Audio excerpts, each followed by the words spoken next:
नमस्कार, बहुत बहुत स्वागत है आप सभी का। उम्मीद करता हूँ आप सब तक आवाज़ ठीक तरह से पहुँच रही होगी, आपको वीडियो भी ठीक तरह से दिखाई दे रहा होगा, साथ ही साथ आपको टेलीग्राम पे नोटिफिकेशन भी मिल गया होगा। यदि सभी चीज़ें ओके हैं तो AVT ओके लिख दीजिए, अपने मित्रों के साथ वीडियो को फटाफट शेयर कर दीजिए, अपने जिन ग्रुप्स में आप करते हैं खुद भी वीडियो को लाइक कर लें, और जो आपके मित्र हैं उनको भी कह दीजिए पहले वीडियो को लाइक कर लें, फिर आराम से तसल्ली से बैठ एंटरटेनमेंट और इन्फोटेनमेंट दोनों का आनंद लें। क्योंकि आज कुछ एंटरटेनमेंट भी है, बड़े बड़े एंटरटेनमेंट हो जाते हैं साहब। छोटे छोटे देशों में बड़ी बड़ी घटनाएं होती रहती है ना। तो आप सबसे निवेदन है, कृपया करके फटाफट जल्दी से अपने मित्रों के साथ शेयर कर लें, और खुद भी लाइक कर लें, और जिनको शेयर कर रहे हैं ना उनको भी कह दीजिए कि पहले लाइक कर लें, फिर तसल्ली से बैठकर देखें। चलिए, ऑल राइट, AVT ओके। बाद में कोई मत कहना कि गड़बड़ है, बाद में आप लोग बोलते हो। तो चलिए, सबसे पहले आपकी सेहत से संबंधित एक बात करो।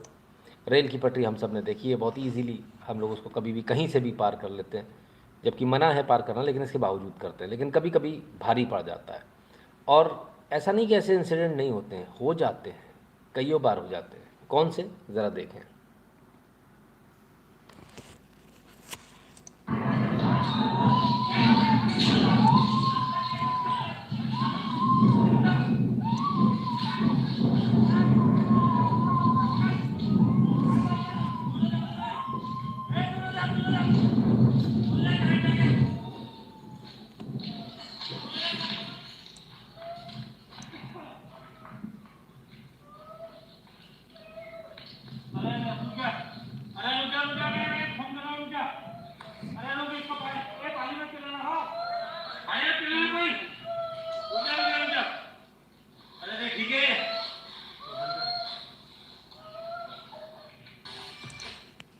तो साहब, रेल की पटरी पर एक करंट आके जो काम कर रहे थे ठेकेदार के लोग या जो लेबर थी, वो सब इस करंट की चपेट में आ गए।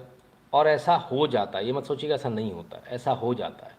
वायरिंग जो है बहुत आसपास होती है, रेलवे में सिग्नलिंग की केबल्स भी जारी होती है, जो सर्किट बनाता है DC का करंट वाला, वो भी जा रहा होता है, उससे भी मेल फंक्शन हो सकता है, वो भी ज़्यादा करंट कभी भी फेंक सकता है, हालांकि 12 वोल्ट का होता। तो पटरी में ऑलरेडी करंट होता है, लेकिन आपको महसूस नहीं होता, 12 वोल्ट DC वाला। तो आपको पता नहीं चलता है। तो कभी कभी ज़्यादा करंट भी आ जाता है, इसलिए रेल की पटरी से बहुत सारे लोग जो खिलवाड़ करते हैं ना करें, कभी ऐसे भी चिपक सकते हैं, है ना। बताना मेरा काम है, इस पर इसी तरह से दौड़ते रहना आपका काम है, इसलिए दूर रहिए रेल की पटरी से। कुछ लोग यूट्यूब वीडियोज़ बनाते हैं, उनको रेल की पटरी मिलती है। भैया ऐसा मत कीजिए, आपकी जान को खतरा हो सकता है। कृपया करके रेल की पटरी से जितना हो सके उतना दूर रहें, ठीक है। हमारा काम था आपको सच्चाई बताना, हमने बता दिया, आप माने या ना माने। बहरहाल आजकल वीडियो भी एक बड़ा वायरल हो रहा है, बार बार हम पिछले 3-4 दिनों से इस वीडियो को देख रहे हैं, और राइट विंगर्स ने भरमार लगा दी इस वीडियो की। ये याद होगा, हमने इस वीडियो को चला था, बहुत पहले चला था, शुरुआती दौर था हमारा। CA NRC के समय का है, ये 2019 का है ये वीडियो। तब महिषासुर स्टेशन था वेस्ट बंगाल में, वहाँ लोगों ने तोड़फोड़ करी थी CA के और NRC के विरोध में। वही थे जिनकी कपड़ों से पहचान हो जाती है, वही लोग थे। तो ये दोबारा से इस वीडियो को वायरल किया जा रहा है, लेकिन इसमें गलती क्या है वायरल करने में? पहली बात तो डेट डालिए, बिना डेट के मत चलिए। 90% लोग बिना डेट के पुराने वीडियोस को डाल रहे हैं, जो कि बहुत गलत है। आप डालिए पुराने को, कहकर डालिए ना ये पुराना है।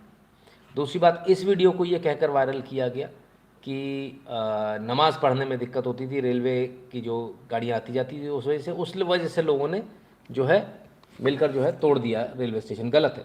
फेक न्यूज़, रेलवे स्टेशन पर तोड़फोड़ का एक वीडियो अलग अलग तरीके से वायरल किया जा रहा है। असल में ये वीडियो 2019 का anti-CA NRC प्रोटेस्ट का है। ट्रेन की आवाज़ से नमाज में खलल पड़ने संबंधी दावा फर्जी है। हम 2019 में अपने लाइव में दिखा चुके हैं। कपड़ों से पहचान हो रही है, तोड़फोड़ करने वाले कौन हैं, ठीक है। तो देखिए, सवाल ये उठता है कि अब ये तो मुसलमान तोड़फोड़ कर रहे हैं, तो क्यों बताया, क्या ज़रूरत है? नहीं, सच पर लड़िए, झूठ पर मत लड़िए। और मुझे सबसे ज़्यादा प्रॉब्लम झूठ से होती है, जब झूठ पे कोई आदमी लड़ता है।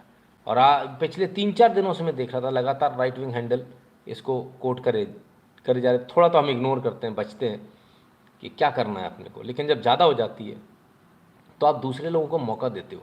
वो फैक्ट चेक करके अब यार आपका जो है नकली साबित कर देंगे, अच्छा लगेगा फिर, है ना। तो इसलिए इससे बचिए, मेरा निवेदन सबसे है।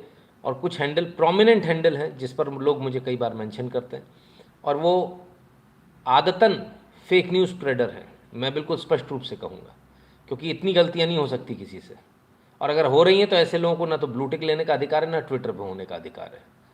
क्या आप इतने बेवकूफ़ हो कि आपको यही नहीं मालूम? बहुत सारी वीडियोज़ हैं सर, ये तो एक बताई हमने, कई सारी वीडियोज़ हैं जो पिछले 3-4 साल में हमने वीडियोज़ दिखाई हैं, उनमें से कई वीडियोज़ वायरल है, झूठ बोल बोल के वायरल है। सही बोलकर आप वायरल करो, कोई दिक्कत नहीं, झूठ बोलोगे तो आप नहीं लड़ पाओगे, झूठ से दुनिया में कोई नहीं जीता है आज तक, ठीक है, क्लियर है, मैं गलत तो नहीं कह रहा। नारायण शंकर अम्मा जी बहुत बहुत स्वागत, राम राम भैया आपका। राइट विंग नहीं, रायता विंग है एक, बोलो उनके एंटी हिंदू बोलते हैं। अरे क्या बोलें सर, अब जो भी आप कह लें, है ना, हम तो यही कहेंगे कि भाई सभी लोग जो इस प्रकार के ट्रेनिंग ले लें, उसके बाद काम करें तो ज़्यादा अच्छा रहेगा, बिना ट्रेनिंग के अच्छा नहीं होता इस तरह से काम करना। चलिए देखें देश में आगे क्या क्या हो रहा है। राइट विंग तो कुछ भी रायता फैला सकती है, लेकिन प्रधानमंत्री मोदी क्या कर रहे हैं?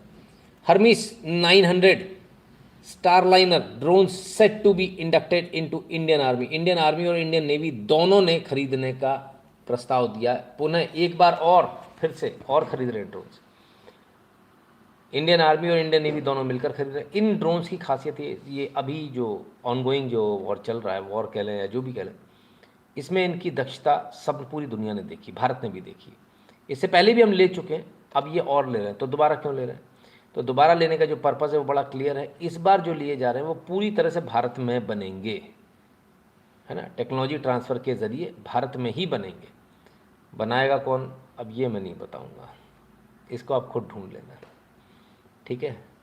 ये मैं नहीं बताऊँगा कि कौन कंपनी बना रही भारत में, इसको आप खुद ही ढूंढ लीजिएगा, है ना, नहीं तो फिर बवाल कटेगा, ठीक है। तो कुल मिलाकर अच्छी बात यह कि भारत में बन रहा है और इजरायली है, भारत को इसकी काफ़ी आवश्यकता भी थी, और टेक्नोलॉजी ट्रांसफ़र के ज़रिए भारत में बनेगा, काफ़ी अहम है।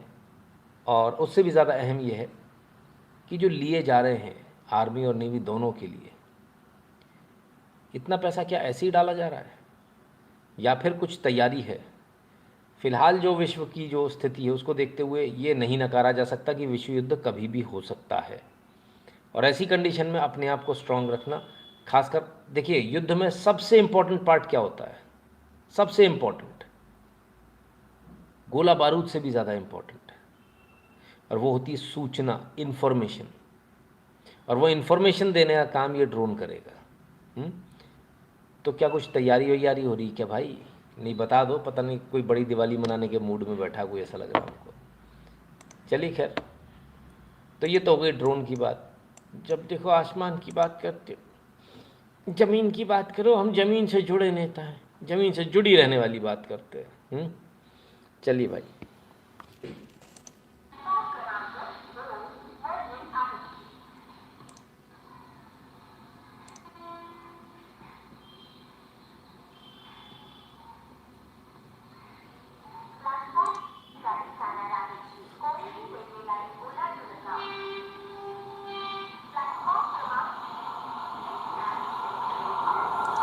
अरे तो वही है अपनी, आजकल इस रंग में आने लगी, क्या नाम है उसका, वंदे भारत, हैं, देखें जरा।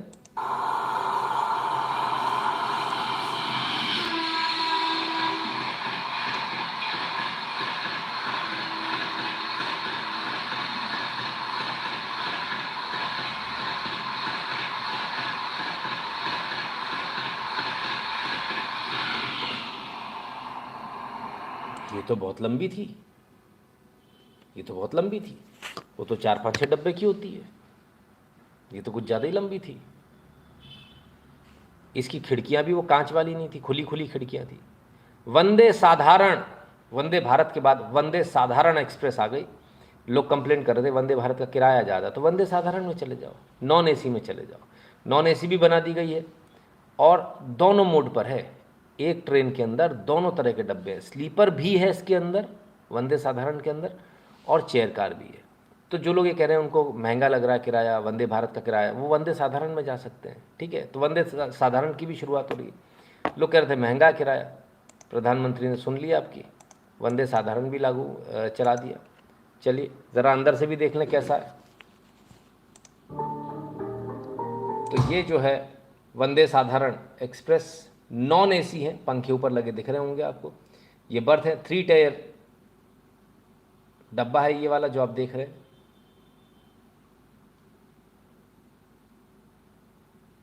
और इस प्रकार की ट्रेनें वाकई में एकदम मिनिमल रखा गया, बिल्कुल साधारण सी ट्रेन रखी गई है। वंदे साधारण जैसा नाम वैसा काम, और मिनिमम में मैक्सिमम आउटपुट लेने का प्रयास करेंगे। स्पीड ट्रेन की वंदे भारत जैसी ही रहेगी। तो जिनको जल्दी जाना है वो वंदे साधारण में जा सकते हैं, ठीक है। विकास सब सही चल रहा है, ऐसा तो नहीं कहीं कमी चल रही हो। हम अभी पिछली बार ही बोल रहे थे वंदे भारत ही, लोगों को याद है वंदे तेजस और महामना भूल गए, या वंदे साधारण आ गई, अब लोग वंदे भारत भूल जाएंगे।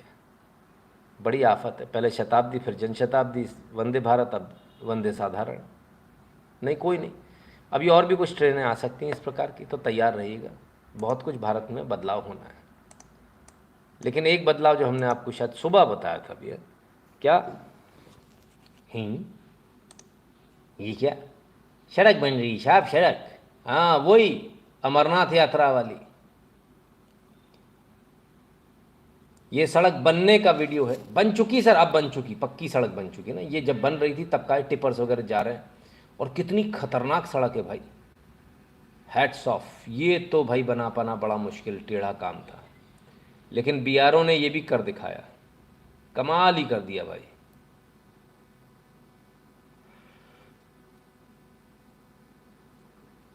और ये सड़क के निर्माण के दृश्य देख रहे हैं आप। इसके बाद धीरे धीरे सड़क बनती गई, और अब आपको काली डंबर की सड़क धीरे धीरे दिखती है। और ये देखिए कितना खतरनाक इलाका है, बड़ा ही मुश्किल है यहाँ से मूव करना। बहुत मुश्किल जगहों पर सड़क बनाई है, बहुत ही मुश्किल। पहाड़ को काट दिया है साहब, ये देखिए एकदम खड़ा पहाड़ था जिसको काट कर बनाया गया है सड़क।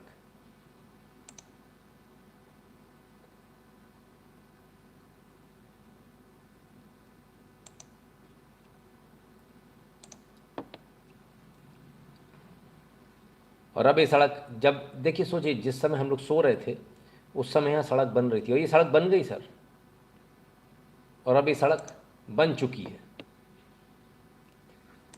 तो वाकई में बीआरओ ने हिस्ट्री क्रिएट कर दी। लोग सोचते रह गए, लीजिए पहुंच गए बाबा बर्फानी पर। लोग सोचते ही रह गए, पता ही नहीं चला ये सड़क कब बननी है, ये भी नहीं मालूम चला, हवा ही नहीं लगी भाई, कब टेंडर हो गए, कब काम शुरू हो गया और कब ये सड़क बन गई।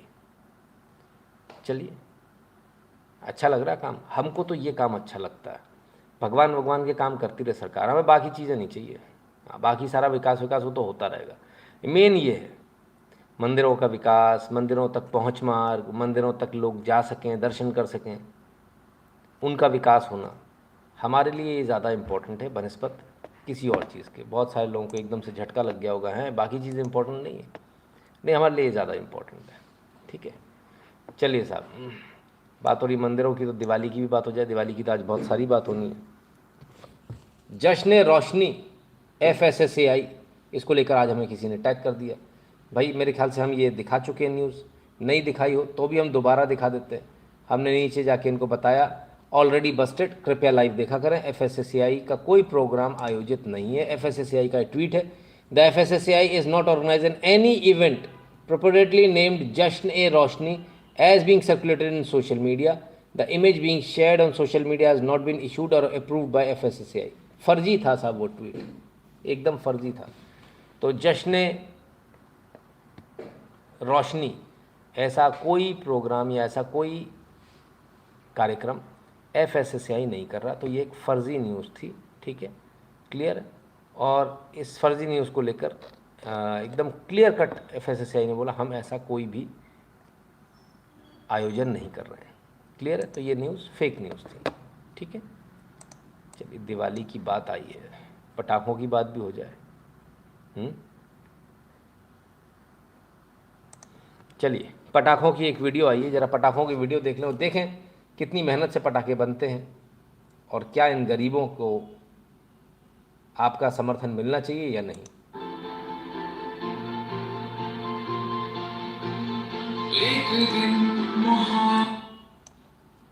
तो ये वो वीडियो है जो बता रहा पटाखे बनते कैसे हैं। छोटे वाले जो पटाखे होते हैं ना, देखिए किस कदर बनते हैं। पहले सबको रंग किया, इसके बाद एक सांचे में सारी ट्यूब्स को भरा, फिर उसके पीछे से जो है ये मिट्टी भरी जो पीछे साइड पर होती है, फिर इनको सूखने रखा, फिर इसके बाद इनके अंदर ये देखिए बारूद भरा जा रहा है और इसके बाद फिर एक एक में छेद करना, एक एक में सिंगल में, फिर इसके बाद ये लगाना। और अभी बात ख़त्म नहीं हुई, अभी इनको खाली भी करना पड़ेगा। ये लो भाई,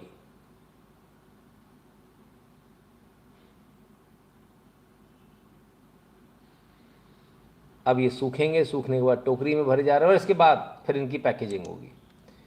तो इतनी मेहनत होती है, बहुत कड़ी मेहनत होती है पटाखे बनाने में। आई गेस कि कई सारे परिवार भी इससे पलते। लोगों ने तो कह दिया मुंह उठाकर पटाखे बैन कर देना चाहिए, लेकिन सवाल है किनके परिवार पलते हैं कि ये भी बात है।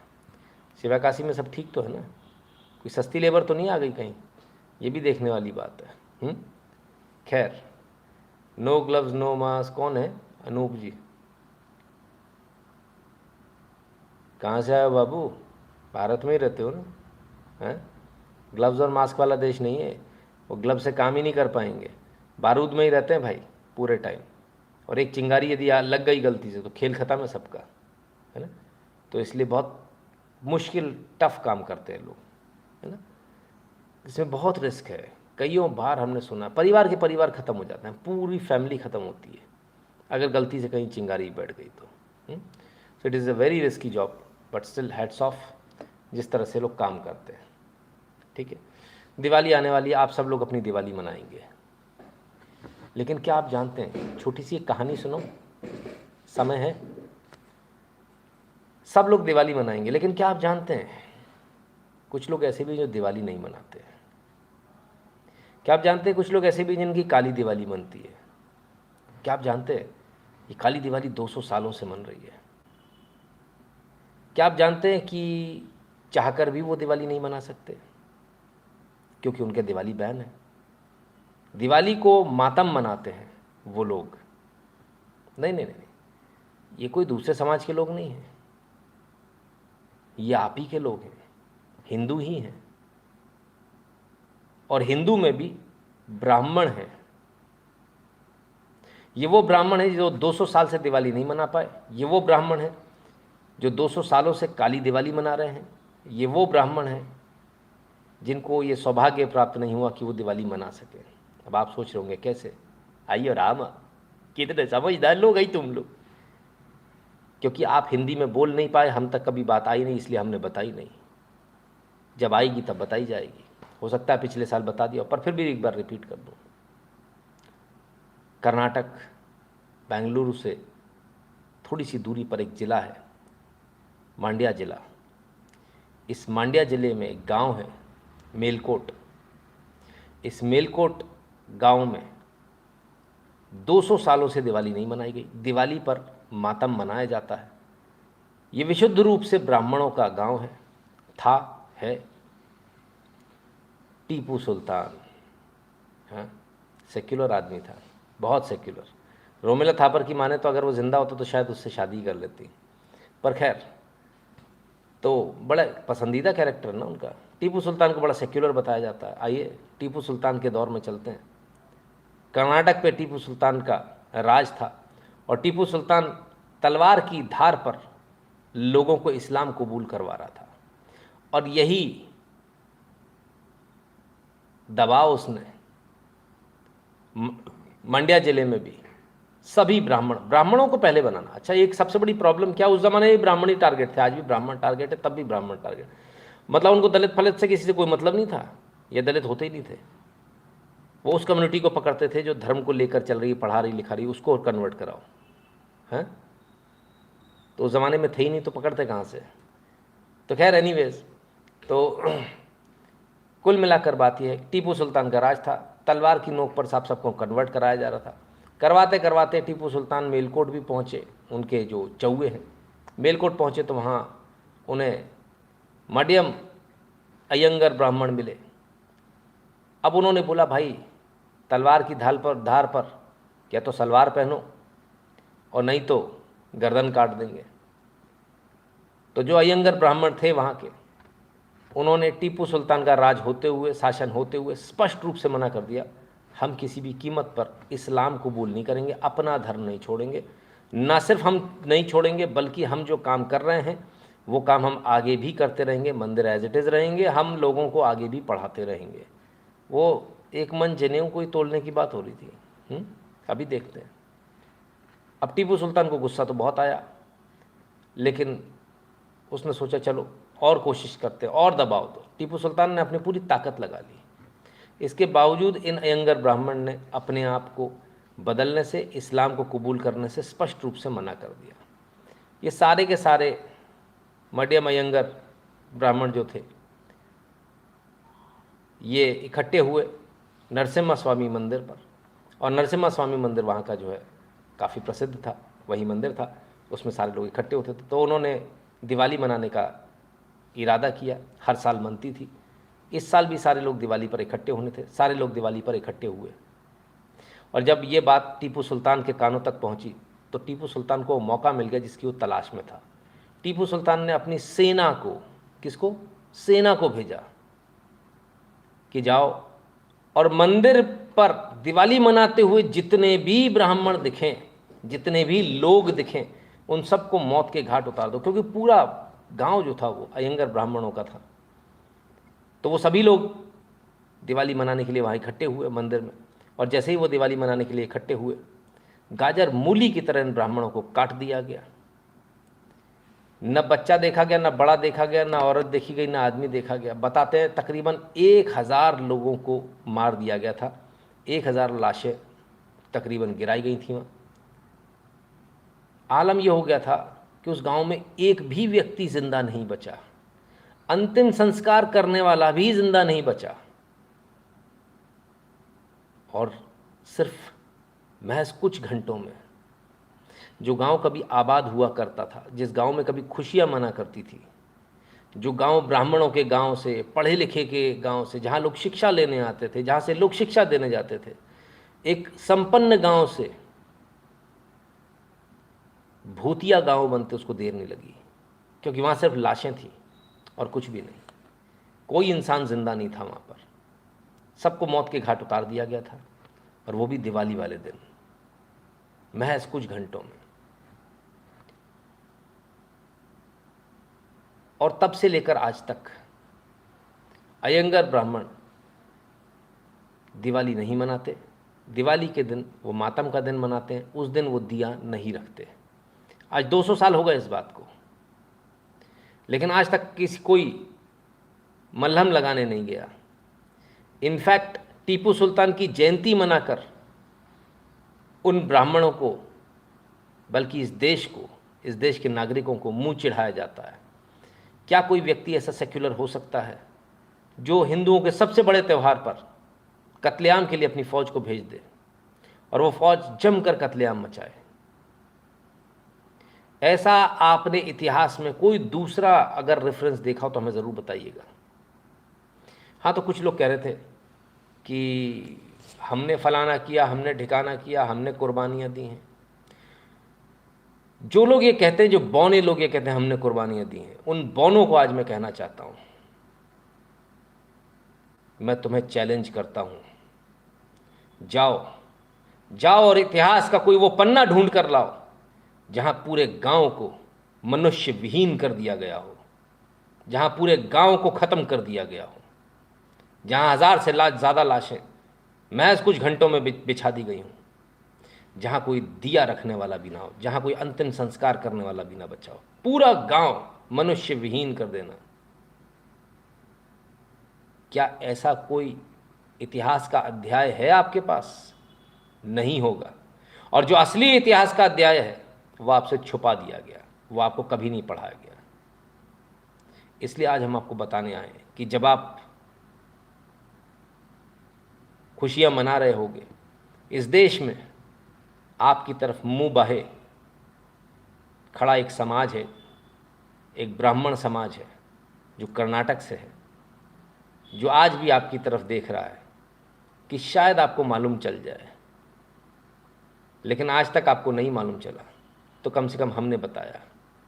मैं आप लोगों से कोई चीज़ नहीं चाहिए हमें आपसे, सिर्फ इतना चाहिए, इस बार जब आप दिए रखेंगे तो छोटी दिवाली नरक चौदस के दिन एक दिया और रखिएगा। एक दिया उन तमाम सारे अयंगर ब्राह्मण जो सब परिवार काट दिए गए, जिनका अंतिम संस्कार भी ना हो सका, उनके लिए, उनकी आत्मा की शांति के लिए एक दिया ज़रूर रखिएगा, क्योंकि उनकी आत्माएं आज भी भटक रही होंगी। वो आज भी देखती होंगी कि मेरे इस देश के हिंदू मुझे कितना सम्मान देते हैं, या क्या उन्हें याद भी है। अफसोस इस बात का है कि याद तो छोड़ी, हमें तो पता भी नहीं है। इसमें गलती हमारी ही नहीं है, इसमें गलती इतिहासकार जो लिखने वाले थे इतिहास, उनकी तो है ही है। वो तो चोर हैं, उचक्के हैं। जिन्होंने हमारी टेक्स्ट बुक लिखी वो भी चोर उचक्के हैं। लेकिन उससे बड़ी गलती मैं उन लोगों की मानता हूँ कि जिन्होंने कभी खुल कर आकर, मंच पर आकर अपनी बात नहीं कही। और ये समाज एक समाज ऐसा है, चाहे कहीं का भी ब्राह्मण हो, मैंने अक्सर देखा है, ये अपनी कभी भी व्यथा कह ही नहीं पाया। ये कभी कह ही नहीं पाया कि मैंने इस देश के लिए कुर्बानियाँ दी हैं। ये कभी आकर, इसको शर्म आती है इस समाज को, ये अपने किताब में नाम लिखवाने में इसको शर्म आती है, इतिहास में अपना नाम लिखवाने में शर्म आती है। इसने कभी अपना ड्यू नहीं मांगा। कुछ लोग ऐसे भी हैं जिन्होंने शायद कुछ ना किया, लेकिन ड्यू बहुत सारे उन्होंने मांग लिए और किताबें उनकी भरी पड़ी हैं। मैंने आपसे कहा था मैं समय समय पर आपको बताता रहूँगा, आज भी ये मौका है। बात ब्राह्मणों की नहीं है, बात पूरे हिंदू समाज की है। और जब हम ब्राह्मण कहते हैं तो हम उस टीचर की बात करते हैं जो समाज को शिक्षा देता है, जो समाज को बताता है धर्म क्या है, अधर्म क्या है, जो समाज को बताता है कि आप हिंदू हैं। हमारी नज़र में हम उस ब्राह्मण की बात करते हैं। तो ऐसे लोगों को जो आपको आगे बताने की चेष्टा कर रहे थे, जो आपको आगे ले जाने की चेष्टा कर रहे थे, इतिहास बता रहे थे, उनको ख़त्म कर दिया गया ताकि वो आपको शिक्षा ना दे पाएँ। और शिक्षा, इस्लामिक शिक्षा टीपू सुल्तान दे पाए। तो क्या टीपू सुल्तान सही आदमी था? अपने उन सेक्युलर दोस्तों से ज़रूर पूछिएगा और इस घटना का जिक्र ज़रूर कीजिएगा। गूगल पे आपको बहुत डेटा मिलेगा, 800 का मिलेगा। हमारे पास जो फिगर है, जो हमने वहाँ के लोकल लोगों से पूछा, उनका कहना हज़ारों में थे। हम 1000 से ज़्यादा पकड़ते हैं, ठीक है। 800 भी लिख दिया इन्होंने, ये तो एहसान है, वरना ये तो कह देते, साफ मना कर देते, ऐसा कुछ हुआ ही नहीं। तो ये रियलिटी है अयंगर ब्राह्मणों की, ये रियलिटी है। बहुत सारे ब्राह्मण हैं साहब, कहाँ खाली अयंगर ब्राह्मणों को आप हाथ जोड़ेंगे।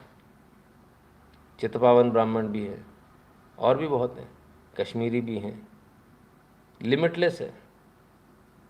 वो जनेऊ ऐसे ही थोड़ी तोली गई थी, कहीं बाहर से इम्पोर्ट होकर थोड़ी आई थी वो, हैं। तो ये स्थिति है। तो जब आप तैयारी कर रहे होंगे, जब आप दिवाली मना रहे होंगे, एक दिया ज़रूर रख दीजिएगा इनके लिए। टीपू सुल्तान नहीं चाहता था दिवाली मने, कुछ और लोग भी हैं।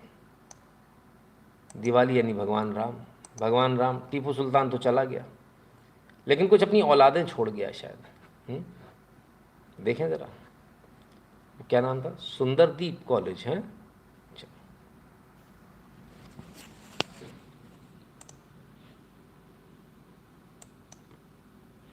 ओहो, आवाज़ कहाँ चली गई इसकी।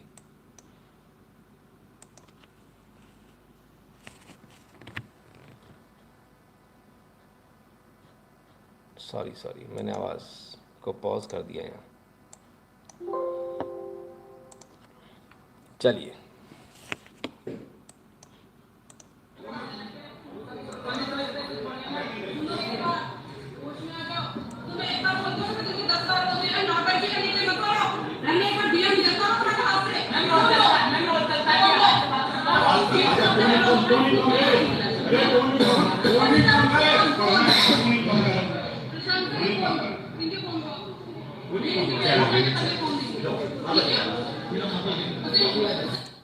ओ हो, ये मैडम कौन सी है भाई?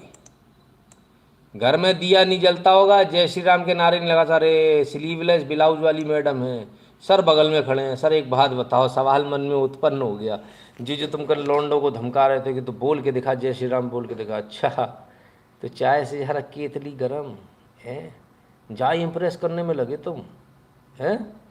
सिली ब्लाउज ब्लाउज वाली मैडम को इम्प्रेस हो जाएंगी ऐसे? अच्छा सर, वे तो इम्प्रेस है ही नहीं, है नहीं, पर तुम में जूते जरूर पड़ेंगे, और धय जूता तुमको सीधा कर देगी। जे मैडम तो अभी हल माफ़ी मांगेगी अभी। हाँ, जी जो उड़ रही ना हवा में, जी तो अभी माफ़ी मांगे। टीपू सुल्तान मर गया, अपनी नाजायज औलादे छोड़ गया। टोन देखिएगा, टोन मैडम की।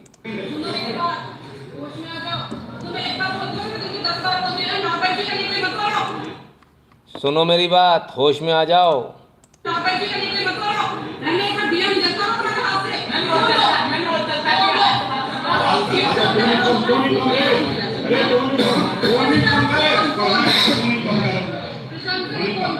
भाई गार्ड है बतावे, या हो सकता कोई कोई और भी हो, लेकिन गार्ड है। टोनिंग कम कर, मैडम को इम्प्रेस करनो है जाए। कायरे लौंडे छिछोरे, तू ना सुधरेगा। जो हमारे ठरकी छिछोरों में से एक छिछोरा है? वही सुंदरदीप भाई, जरा सुंदरदीप वाले से जरा भाई देखो जरा क्या मैटर है क्या नहीं। चलो कोई नहीं, ना मानेंगे तो फिर दूसरे रास्ते हैं, कानूनी रास्ते हैं, वो अपनाए जाएंगे, और इनके खिलाफ, इस कॉलेज के खिलाफ कार्रवाई की जाएगी, है ना? स्पष्ट है ना? तो हमें तो लगा था, कल हमने खाली एक वीडियो देखा था, आज देखा दूसरा एक और वीडियो आया। अरे हमने कहा आप समझ में आई इतनी गर्मी किस बात की है, और करंट तो कहीं और से आ रहा भैया।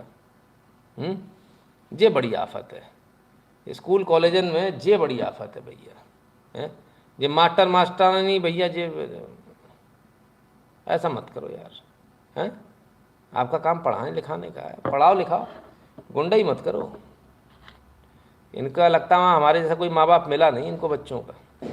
एक मिलता सुई के छेद में से निकाल देता मैडम को 2 मिनट के अंदर, सब समझ में आती, भूल जाती। ये परकटीपना जो है ना, सब घुस जाता 2 मिनट के अंदर।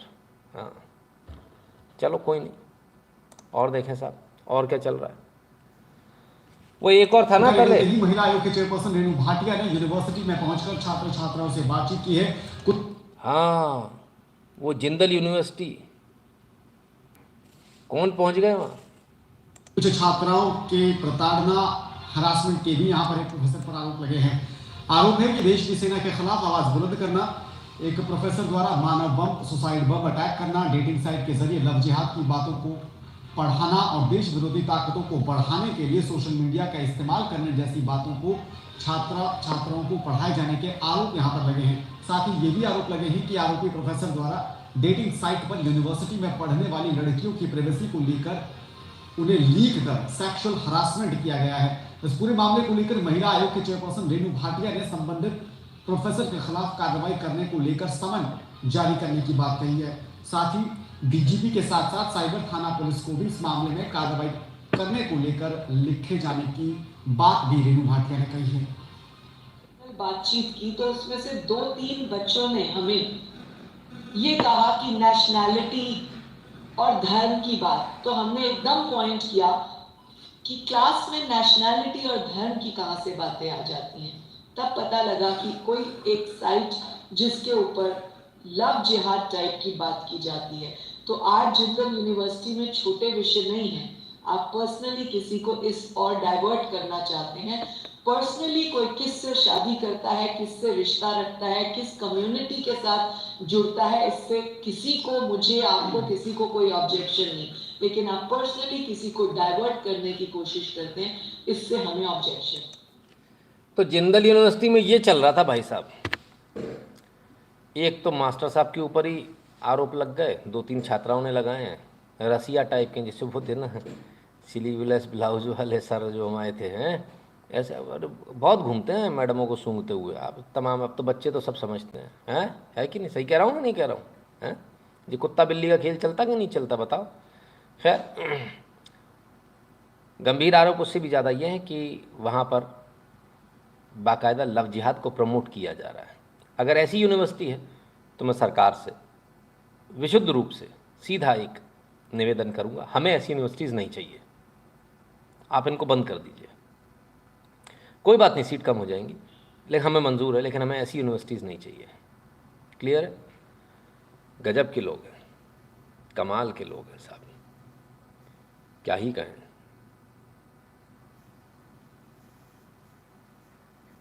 चलिए और आगे चलते हैं और देखें। हमने कहा ना, क्या टीपू सुल्तान चला गया, अपनी नाजायज़ औलादे छोड़ गया, तो कह रहे थे कि यूनिवर्सिटी में चेंज करेंगे, फलान करेंगे, ठिकाना। आईआईटी बॉम्बे से क्या आया भाई, देखना पड़ेगा कहानी। ओहो, अरे ओए होए होए होए होए, अरे भाई मेरे भाई, ओफ ओफ, लड़की लड़की, ये कौन सा स्टेज शो चल रहा है, हमें समझ में नहीं आया। माँ बाप आ गए भैया, ओहो हो, ये आईआईटी बॉम्बे है। कुछ लोग कहेंगे प्ले है, फलाना है, ढिकाना, अच्छी बात है, अच्छे प्ले भी तो हो सकते हैं, भगवान राम और सीता का चरित्र भी तो हो सकता है, क्या दिक्कत है उसमें? या यही सब चुम्मा चाटी ही दिखानी है? खैर, आईआईटी बॉम्बे की क्यों बात करें सर, बीएचयू की बात करते हैं जरा। बनारस हिंदू यूनिवर्सिटी क्या कर रही देखें।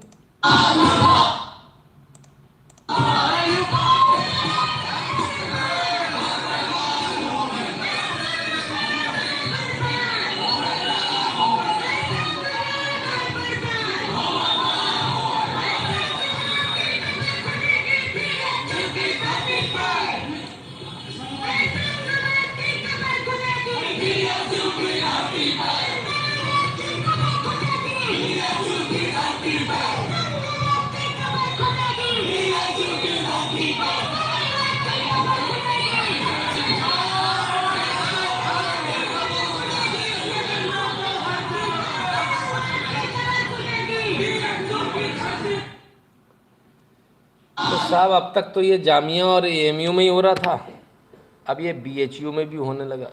ब्राह्मणवाद की कब्र खुदेगी, ब्राह्मणवाद की कब्र खुदेगी बीएचयू की धरती पर। कौन से ब्राह्मणवाद की? जो हमारे दम पे जिंदा है। अभी बताया था ना, ब्राह्मणों ने कितनी कुर्बानियां दी हैं, कट गए, मर गए, धर्म नहीं बदला। उस पर भी टीपू तैयार हो गया था, उसने कहा तुम अब पढ़ाना लिखाना बंद करो लोगों को, हिंदू धर्म मत बताओ। बोले ये भी नहीं हो सकता, उस पर भी छोड़ देता हूँ। लेकिन हिंदुओं को बचाने के लिए, हिंदू धर्म का लगातार प्रचार प्रसार करने के लिए अपनी कीमत जो चुकाई, वो जान से चुकाई, खानदान से चुकाई। खानदान खत्म हो गए लोगों के, और उनके लिए आज कहा जा रहा है कि ब्राह्मणवाद की कब्र खुदेगी, यानी ब्राह्मणों की कब्र खुदेगी बीएचयू की धरती पर। जिस दिन ब्राह्मणों की कब्र खुद गई, उस दिन सोच लेना खेल खत्म है। हाँ, कुछ बचेगा नहीं।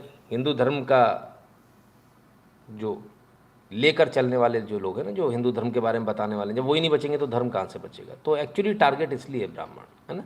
क्लियर है? तो संघवाद की कब्र खुदेगी, संघ की भी कब्र खुदनी शुरू हो गई, ये तो हमें पता ही नहीं था। मैंने कमाल हो गया। उधर अभी वीडियो चला था वो पंजाब वाला, अब यह बीएचयू काशी। कौन है यहां से सांसद हैं? संघवाद की कब्र खुदेगी, और ये इनको आप बच्चा कह रहे हो? बच्चे नहीं हैं, टाइम बॉम्ब है साले।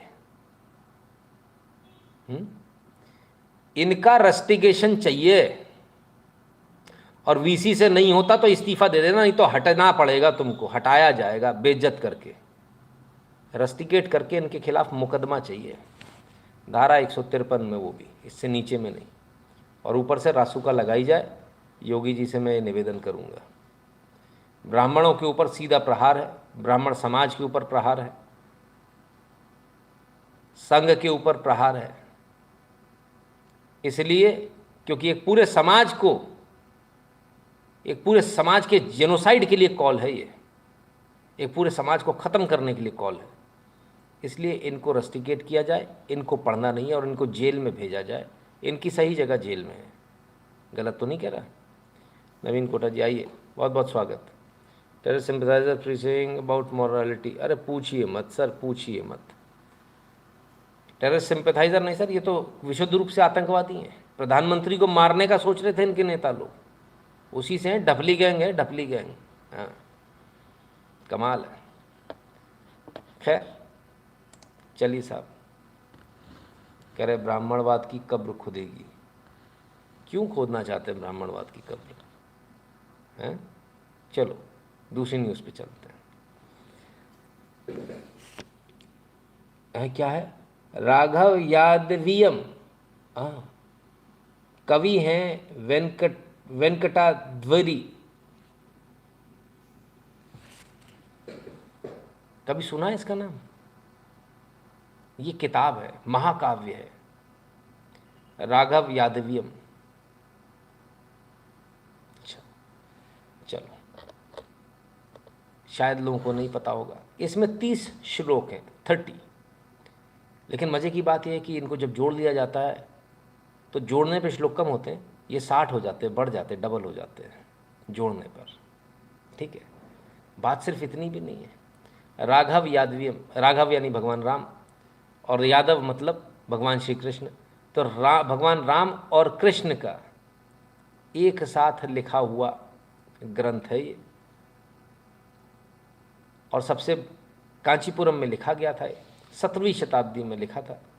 कवि वेंकटाद्वरी कवि थे, उन्होंने इसको लिखा था।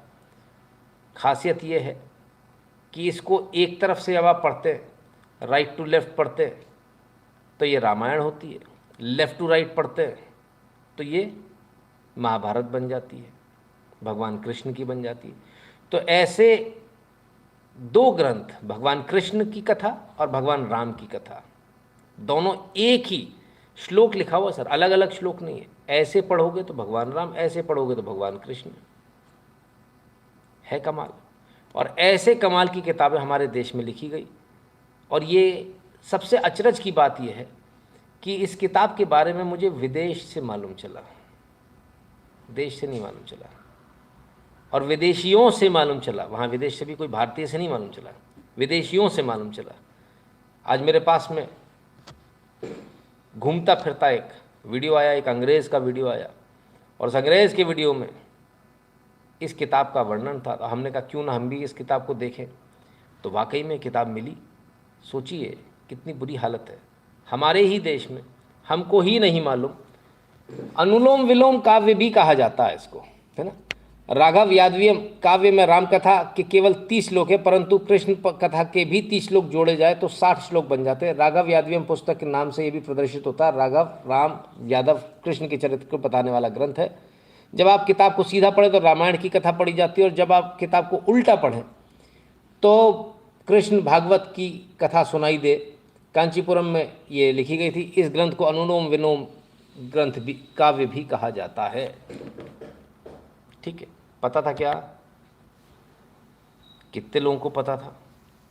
दोनों चीज़ों के बारे में बताना। एक वो जो ब्राह्मणों के जो गले काटे गए, टीपू सुल्तान ने जो पूरे गांव को विहीन कर दिया, वो कि दिवाली नहीं मनाते 200 सालों से, वो। और दूसरा इस ग्रंथ के बारे में जानकारी बराबर मिलेगी, और इसलिए मिलेगी क्योंकि आप सबको ये पता होना चाहिए, है ना। क्लियर है? ये पढ़ा लिखा आदमी मेरे को अच्छा नहीं लगता यार, अंकुर मौर्य। इसको बहुत कुछ इसने पढ़ रखा है, इसको काफ़ी कुछ पता है, आदमी काम का है वैसे, है। शाबाश, बहुत बढ़िया, अति उत्तम। आप जागरूक हैं और आपको अच्छी नॉलेज है, बहुत बढ़िया, अच्छा लगा देखकर। हैं और भी लोग हैं, मुझे दोनों पता था। तो नहीं पता था, हाँ, मुझे काफ़ी लोगों को नहीं पता था, मुझे भी नहीं पता था, है ना, टू बी वेरी फ्रैंक। आप लोगों को बताने से पहले ही मैं पढ़ा।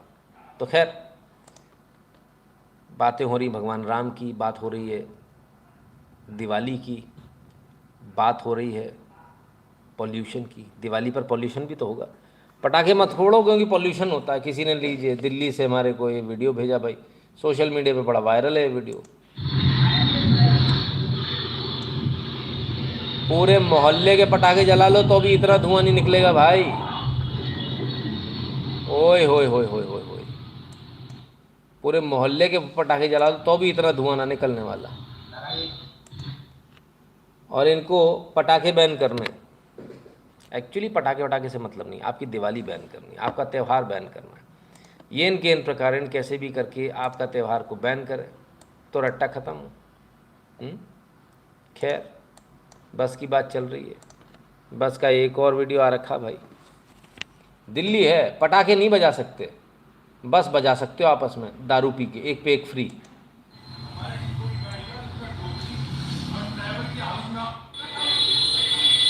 देख लो भाई साहब, ड्राइवर नशे में पूरा और इसमें शीशा सारा तोड़ दिया इसने और पूरे नशे में पड़ा हुआ। इसको होश ही नहीं साहब।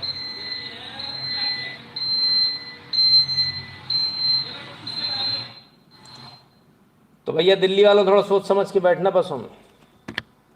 यहाँ तो ड्राइवर का भरोसा नहीं है, ड्राइवर दारू पी के पड़ा हुआ है। ऐसे खतरनाक खतरनाक ड्राइवर भी मौजूद हैं।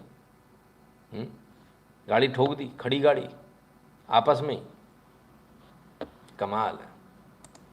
चलो कोई नहीं, दिल्ली है साहब। खैर पुलिस है ना, पुलिस करेगी, पुलिस, दिल्ली पुलिस। ये रही सारा दिल्ली पुलिस आपकी। ओ भाई साहब, क्या लेके भागा? ओए होए होए, ये तो पुलिस ही लेके भाग रहा भाई। दिल्ली पुलिस। ओ भाई साहब, बैरिकेड तो छोड़ दे मेरे दादा। और एक गजब भाई, दिल्ली है, यहाँ कुछ भी पॉसिबल है भाई। बैरिकेड लेके ही चल दिया। मने इतनी कितनी खुशी भाई, ये किस प्रकार की दिवाली मननी है? आए, माना कि कोहरा है, मतलब पोल्यूशन है, दिख नहीं रहा होगा, माना कि एक पे एक दारू फ्री है, मतलब इसका मतलब ये थोड़ी यार दारू पी के मतलब ऐसा हो जाएगा बिल्कुल, है ऐसा? गजब, कमाल है भाई, कमाल। जय हो दिल्ली वालों, जय हो। एक पे एक फ्री बोलती है भाई, ऐसा थोड़ी है। और आप लोग इस बेचारे को, भले आदमी को अंदर करना चाहते हो।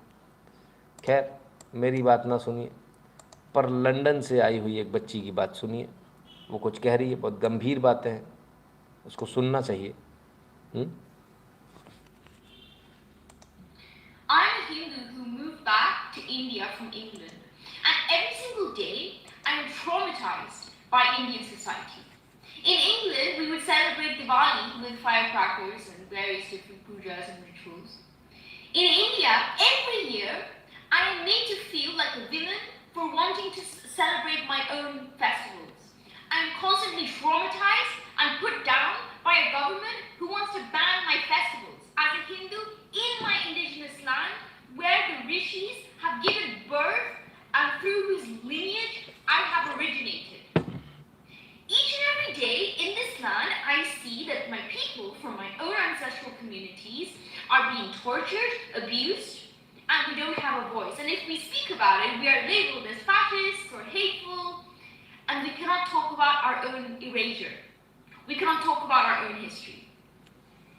It is a traumatizing experience to exist in a society where your own traditions, your own culture is being attacked on a daily basis. Where it is a struggle to even exist, just your own existence is causing abuse from people. Just by asserting my birth identity, I receive abuse, not just from left wing or right wing, but from people of brainwashed people of all kinds.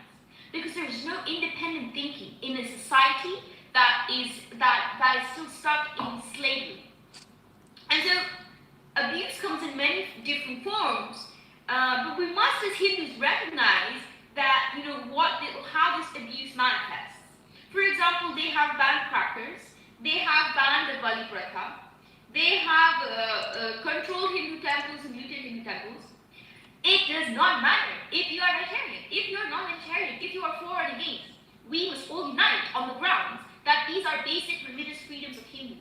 When you have banned KFC, when you have banned, cutting of, all these turkeys and Christmas, okay? We're from England, yeah? Like, people do that. So why are you banning Bali Pratha, which is an indigenous practice of Hindus that is written in scriptures? Because Hinduism is not monotheism. We have multiple different sects, and each of them have their own rituals.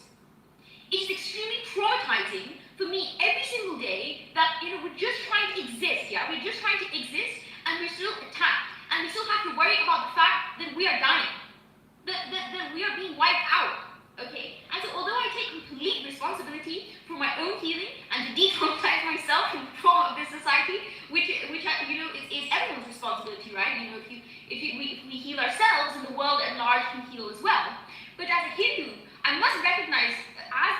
season starts, just how much of a pain and how traumatizing it can be to simply exist in a society that constantly wants to silence you, that wants to attack your festivals, that wants to attack your basic religious freedoms, and what is even more irritating is humans themselves justify this. Why? Because we love the government. We love being controlled by the government. We love not forming independent opinions. We have forgotten that we get to have our own voice, we can make our own choices, and we deserve our own religious freedoms. With greatest compassion, thank you so much for listening. Please share your own thoughts. तो साहब Britain से आई हैं, भारत में आई हैं, भारतीय मूल की हैं, वापस आई हैं लौट के। बोलिए ऐसा मैंने कोई देश नहीं देखा जहाँ इतनी बुरी हालत हो, जहाँ हिंदू ही मेजॉरिटी ही अपने ही त्योहारों को बैन, उनके त्योहारों को बैन किया जा रहा, और वो न सिर्फ उसको जस्टिफाई कर रहे हैं बल्कि चुप भी हैं, कुछ बोल भी नहीं रहे उसके खिलाफ में। पटाखे बैन, कभी कुछ बैन, कभी कुछ बैन, दिवाली बैन, ये बैन, वो बैन। सोचिए जो बाहर से आई उनको भी दर्द हो रहा है, यहाँ वालों को कौन से नशा चाटे हुए समझ में नहीं आता। अभी भी आँख नहीं खुली, भगवान जाने कब खुलेगी। खैर, हमारा काम था चीज़ों को आप तक पहुंचाना, हमने बताया। ठीक है ना। ये कौन भाई साहब हैं? शेखर एम, निकल के आओ भाई, सो जाओ का क्या मतलब है? Student force to date financial scam do bank 270 is totally clear है। चलिए आगे चलते हैं। तो हिंदुओं की बात हो रही है, और हिंदुओं को तो जिसका मन करता हो गाली दे दे रहा है। ये भाई साहब कोई आसाम के एमएलए बताए जाते हैं। देखें, एमएलए हैं साहब अल आफ्ताबुद्दीन, सुने क्या कह रहे हैं, कांग्रेस के एमएलए। হঠাতে ধুমুহাৰ সৃষ্টি কৰিলে কংগ্ৰেছৰ এজন বিধায়কে গোৱালপাৰাৰ লক্ষীপুৰত এক সভাত অংশ লৈ জলেশ্বৰৰ বিধায়ক আফতাবুদ্দিন মোল্লাই ক'লে কোনো মুছলমান ধৰ্মীয় গুৰু অপৰাধী নহয়, ধৰ্ষণ আদিত জড়িত মন্দিৰৰ সাধু নামধৰিয়া আদিহে। যেখানে দর্শন হয় সেখানে তো মন্দিরের সাধু নামধরিয়া অন্যান্য কথাগুলো তুমি একটা আলেম দেখাই তো বেটারা, তুমি একটা আলেম দেখাই তো যে আলেমটা খারাপ কাজে ব্যস্ত আছে নাই। যদি ব্যবসা করে হিন্দু মানুষের করে, মুসলমান করে না, অথচ মুসলমানকে অপবাদ দিতেছে মোল্লার এই রূপ। तो कुल मिलाकर इनका जो कहना वो ये कहना है कि क्राइम सारे हिंदू करते हैं, हिंदू संत करते हैं, हिंदू मंदिरों में होता है, और नाम मुसलमान मौलानाओं को लगा देते हैं। बच्चे मदरसे में पढ़ने जा रहे हैं, उनमें कोई पीछे से उंगली कर रहा है, कोई कहीं से उंगली कर रहा है, कोई उनको लेटा के धबाधब कर दे रहा है। इसमें कहाँ से भाई, कहाँ से आ गए मंदिर, कहाँ से आ गए जो संत हैं? और जो भी क्राइम करे उसको सज़ा मिलनी चाहिए, चाहे वो कोई संत हो, चाहे वो मौलाना हो, है ना। इसके बावजूद जेलों में पता कर लीजिए किसके कितने परसेंटेज, मालूम चल जाएगा आपको। बड़ा गजब है भाई, कमाल के लोग कहाँ से आते हैं समझ में नहीं आता। चलिए क्या ही कहें। खैर, इसके बाद गिरफ्तार हो गए साहब, कह रहे थे क्राइम हिंदू करते हैं, मुसलमानों के सिर पे रख दिए जाते हैं।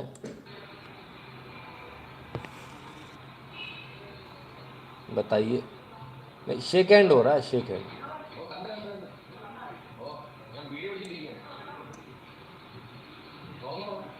गलत है भाई साहब, शेक हैंड की कोई वीडियो बनाता है?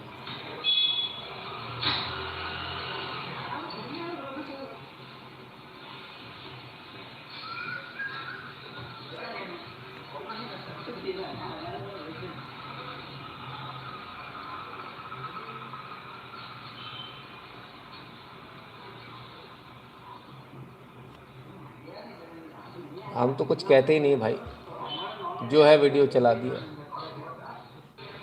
अब भाई पब्लिक में, पब्लिक प्लेस में कोई शेक हैंड करे, लोग इसका भी वीडियो बना के भेज देते हैं, बोले देखो भाई साहब ये देखो, हम क्या करें। चलो कोई नहीं है, ये सब है साहब। क्राइम कौन करता है? हिंदू। किसके सिर पे रख देते हैं? मुसलमानों के। मुसलमान कुछ करते हैं? शेक हैंड कर रहे हैं शराफत से, आप लोग ज़बरदस्ती में। चलो, गलत बात है, ऐसे थोड़ी है आप लोग कहीं भी मतलब कुछ भी नाम डाल दोगे। हाँ, आगे चलें उससे पहले याद दिला दे भैया, यार बार बार रोज़ रोज़ बोलना पड़ता, हर महीने बोलना पड़ता, बड़ा गलत बात है। QR कोड को स्कैन करके अपना अपने पेमेंट कर दो भाई, जिन लोगों ने अब तक नहीं किया, जो बैठ के शांति से देख रहे हैं, है ना तो लाइव वाइव सब बंद करना पड़ेगा भाई अगर ऐसे आप लोग करोगे तो, है ना। अपनी रिस्पॉन्सिबिलिटी समझिए, नॉट रिस्पॉन्सिबिलिटी, इनफैक्ट आप अपना पेमेंट करना सीखिए, फ्री में चीज़ों को देखना बंद कर दीजिए ना। QR कोड को स्कैन करके कृपया कर अपना पेमेंट कर दीजिएगा, और नाम अमाउंट के ठीक नीचे अपना मैसेज बॉक्स में अपना नंबर और नाम ध्यान से भेजिएगा, ताकि आपकी एंट्री आप ही के उसमें हो। होता क्या, बहुत सारे किसी ने लिख दिया सतीश तो 5 है, वो पैसा किसके, कौन से सतीश के में डालें, सतीश कुमार में डालें, सतीश कुमार बंसल में डालें, या किस में डालें, समझ में नहीं आता ना। कुछ लोग तो शॉर्ट नाम लिख देते हैं, है ना, उससे भी बात नहीं बनती है। तो पूरा नाम लिखिए और नंबर ध्यान से लिखिए, नंबर अलग होते हैं सबके, है ना, इसलिए 8770720196 पर गूगल पे, पेटीएम, फ़ोनपे ये भी चल रहा है भाई साहब, इनसे भी पेमेंट कर सकते हो आप। nshukla@UPI के माध्यम से भी। भारत के बाहर जो लोग हैं उनकी ऑप्शन नहीं चलेंगे, उनके लिए patreon.com/नितिन शुक्ला है, या फिर paypal.me/नितिन शुक्ला GWL, इस पर जाकर ध्यान से अपना अपना पेमेंट कर दें। 2 यूट्यूब चैनल नितिन शुक्ला ने, दोनों को सब्सक्राइब कर लीजिए, बेल आइकन दबा लीजिए, ऑल नोटिफिकेशन को ऑन कर लीजिएगा।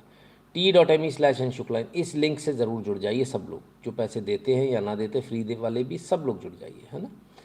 NSO365 और @nshukla, ट्विटर पे 2 अलग अलग आईडी, दोनों को फॉलो कर लीजिएगा। इंस्टाग्राम कुशर्चा, ट्विटर पर नितिन शुक्ला, फेसबुक पर नितिन शुक्ला, गैप पर नितिन शुक्ला को फॉलो कर लीजिए। और इसके अलावा 2 गूगल फॉर्म दिए हुए, हर एक वीडियो के लाइव के डिस्क्रिप्शन में अपने अपने हिसाब से अपना अपना गूगल फॉर्म चुनकर भेज दीजिएगा, है ना, भर कर भेज दीजिएगा। नरेश आहूजा जी बहुत बहुत धन्यवाद। चलिए अब आगे चलते हैं और ज़रा देखें कि राजनीति में क्या क्या हो रहा है। हमने कहा महुआ मोइत्रा जी की बर्खास्तगी लगभग तय हो गई है, क्योंकि एक्सपर्ट कमेटी ने अपना मन बना लिया है। After this report is submitted by the panel chief Vinod Sonkar in this particular case, it will be submitted to the Lok Sabha Speaker, and the Lok Sabha Speaker in the upcoming winter session of Parliament will be getting a sense of the House. And if the sense of the House is for termination or expulsion of Mahua Moitra, then the House will be deciding in that direction. But when the sense of House will be taken at that time, there will be discussion on the floor of the House.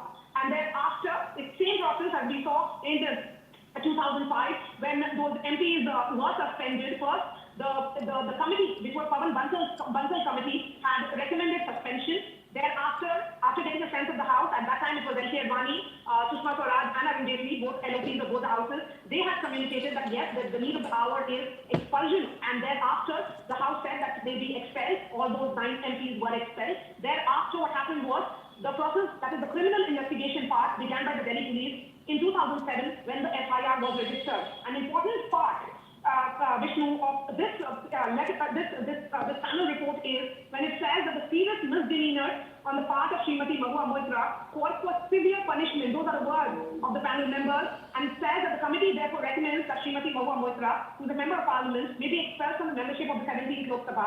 It goes on to say that because they feel that the conduct of TMC MP is objectionable, unethical, heinous, and criminal, they would want intense legal institutional inquiry by the government of India in a time-bound manner. तो serious matter हो गया और serious punishment देने की बात हो रही है इनको। सीरियस पनिशमेंट में पहला तो इनको बर्खास्तगी है इनकी, कि इनको लोकसभा से चलता किया जाएगा, बर्खास्तगी। दूसरा, जो क्रिमिनल इन्होंने एक्ट किया है उसके लिए इनके ऊपर FIR भी हो और मुकदमा दर्ज हो।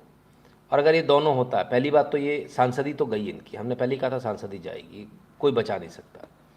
यदि इसके ऊपर क्रिमिनल केस भी दर्ज हो गया यदि इसके बाद, तो फिर इनके लिए मुश्किल बढ़ जाएगी। महua मोइत्रा जी बहुत ज़ोर ज़ोर से चिल्लाई थी, बहुत बड़ा मुंह है इनका, और हमने तब भी कहा था इससे कुछ नहीं होने वाला, इन सब नाटकों से कुछ नहीं होता। फैक्ट रिमेंस कि आपने गलती करी है, फैक्ट रिमेंस कि आपको इसकी भरपाई करनी पड़ेगी। क्लियर? तो गलती तो एक और सज्जन ने करी थी कल, बड़ी भयंकर वाली करी थी सदन में, विधानसभा में। अरे यही तो है।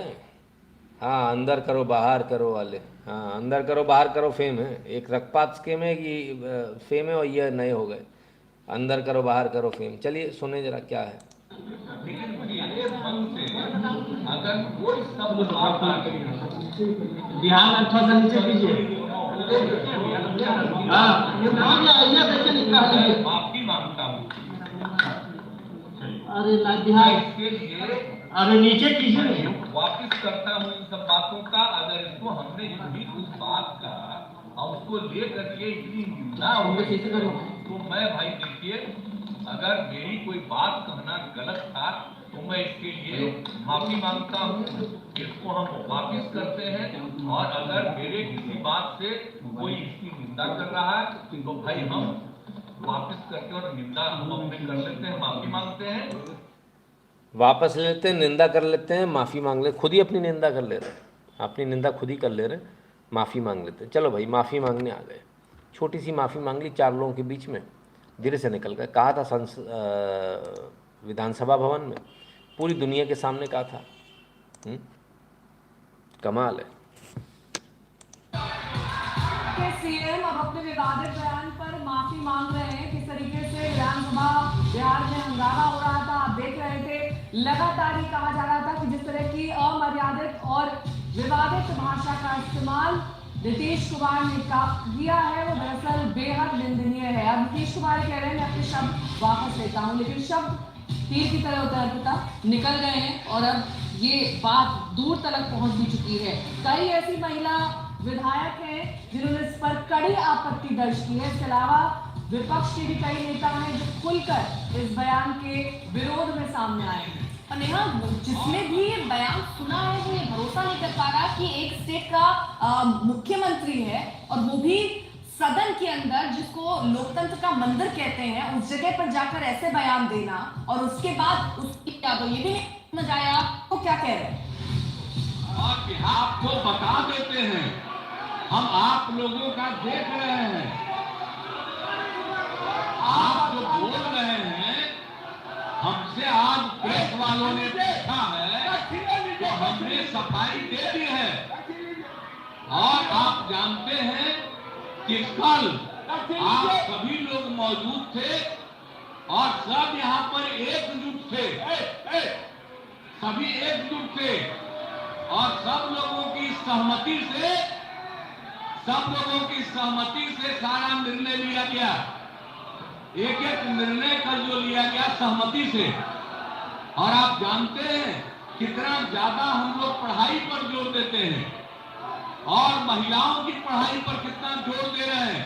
और कल ही हमने बता दिया कि 6 साल तक में संख्या कितनी पहले से की तुलना में घट गई, तो ये बड़ी खुशी की बात है।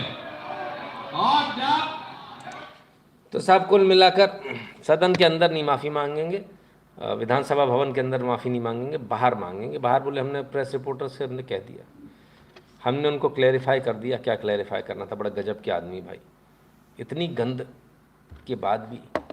बहरहाल इतने सॉफ्ट कैसे हो गए? सॉफ्ट ऐसे हो गए कि विमेंस कमीशन ने चिट्ठी लिखी है वहाँ के स्पीकर को, और उनसे ये आग्रह किया कि इनके खिलाफ़ कार्रवाई की जाए। ऐसा आज प्रेस कॉन्फ्रेंस करके जो विमेंस कमीशन की जो अध्यक्ष हैं उनका कहना था कि हम उनको चिट्ठी लिखेंगे और इनकी विधानसभा की जो सदस्यता वो कैंसिल होनी चाहिए, इसके लिए लिखेंगे। और बाकी तो आप जानते हैं, कैंसिल हुई तो उसके बाद खेल ख़त्म। चलिए, पर एक और चीज़ आ रही है, देखें ज़रा। नीतीश जी गए हैं, किसी की पुण्यतिथि में गए थे शायद, फूल चढ़ाने, उठावनी में गए थे, फ़ोटो पर फूल चढ़ाने थे, चढ़ा दिए भाई साहब जो जिंदा उन पर।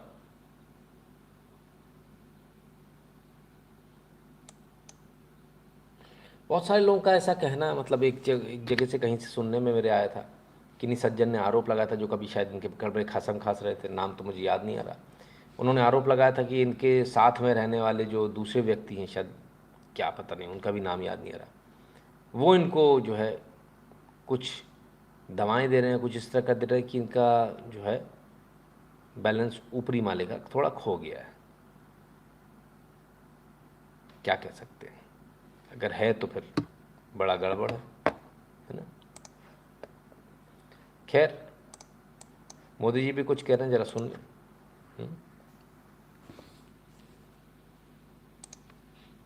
आप में से जो अखबार पढ़ते होंगे, जो टीवी देखते होंगे, उन्होंने कल एक घटना की तरफ उनका ध्यान गया होगा। ये गठबंधन, ये इंडी अलायंस, इस इंडी अलायंस के एक बहुत बड़े नेता जो इंडी अलायंस का झंडा लेकर के घूम रहे हैं, जो देश की वर्तमान सरकार को उखाड़ फेंकने के लिए भांति भांति के खेल खेल कर रहे हैं, वो इंडी अलायंस के नेता ने विधानसभा के अंदर, जिस सभा में माताएं बहनें भी मौजूद थी, कोई कल्पना नहीं कर सकता है ऐसी भाषा में भक्ति बातें की। कोई शर्म नहीं उनको। इतना ही नहीं, इंडी अलायंस का एक भी नेता माताओं बहनों के इतने भयंकर अपमान के खिलाफ एक शब्द बोलने के लिए तैयार नहीं हुआ। जो माताओं बहनों के प्रति ये दृष्टिकोण रखते हैं, वो कभी आपका भला कर सकते हैं? माताएं बहनें, वे आपका भला कर सकते हैं? पूरी ताकत से बताइए, कर सकते हैं? वो आपकी इज्जत बचा सकते हैं? वो आपका सम्मान कर सकते हैं? वो आपका गौरव कर सकते हैं? कैसा दुर्भाग्य आया है देश का।